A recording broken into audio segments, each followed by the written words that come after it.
जय हनुमान ज्ञान गुण सागर जय कपीस तिहु लोक उजागर रामदूत अतुलित बल धामा अंजनी पुत्र पवन सुत नामा। हनुमान चालीसा हेउछि बजरंगबलीଙ୍କୁ उत्सर्गीकृत କରି ଲେଖାଯାଇଥିବା ଏକ ସ୍ତୁତି। 16ଶ ଶତାବ୍ଦୀରେ ଜନ୍ମଗ୍ରହଣ କରିଥିବା ଭାରତୀୟ କବି ଦାର୍ଶନିକ ତଥା ସନ୍ଥ ଶ୍ରୀ ଗୋସ୍ୱାମୀ ତୁଳସୀ ଦାସ ଏହାକୁ ଅବଧୀ ଭାଷାରେ ରଚନା କରିଥିଲେ। ଏଥିରେ 40ଟି ଚୌପାଇ ଅଛି। କିମ୍ବଦନ୍ତୀ ଅନୁସାରେ एकदा तुलसीदास श्रीकृष्णଙ୍କ बाल्य लीलाभूमि गोकुळକୁ तीर्थ दर्शन रे जाइथान्ते। सेठारे श्रीकृष्ण को प्रभु श्रीरामଙ୍କ रूपरे दर्शन देबाकू ध्यानमग्न होई प्रार्थना कले।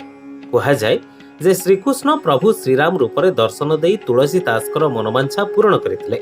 से श्रीकृष्ण और श्रीराम अभिन्न बोली उपनीत हेले। ए घटना लोकमुखरे चतुर्दिगरे व्यापी गला।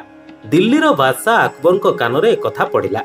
से तुलसीदास को दरबार को डकाई आमको प्रभु श्रीराम को दर्शन कराई दियंतु बोली कहले। तुलसीदास कहले यह भक्ति और विश्वास कथा, कहार आदेश बा इच्छा द्वारा यह संभव नुहे।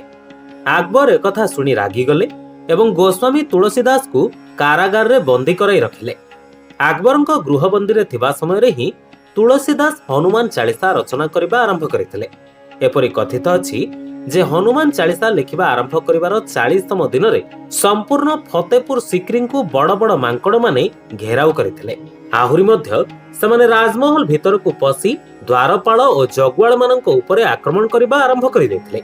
एई मांकड़ माने एते उपद्रव कले जे राज्यर विज्ञ व्यक्ति माने तुलसीदास को मुक्त करिबा पई अकबर को परामर्श देथिले।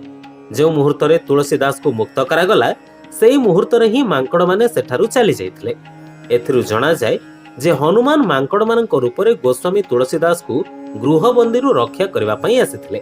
एहा छडा दर्शक बंधु, हनुमान चालीसा नियमित पाठ करबा द्वारा जदि आपणक कुंडली रे मंगल दोष किंबा मंगलर खराब स्थिति रहुछि तेबे एहा मंगल दोषर नकारात्मक प्रभाव रु ह्रास कराय एवं जीवन रे सकारात्मक फलाफल आनी थाए।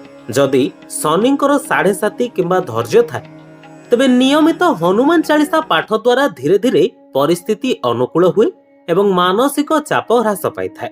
एहा छडा दर्शक बंधु, आपणकर नर्भसनेस एवं भय दूर होई थाए।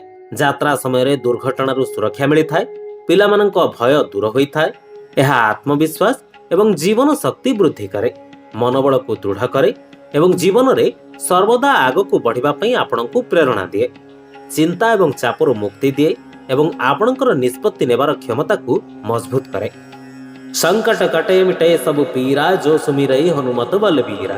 जय जय जय हनुमान गोसाई कृपा करहु गुरुदेव की नाई।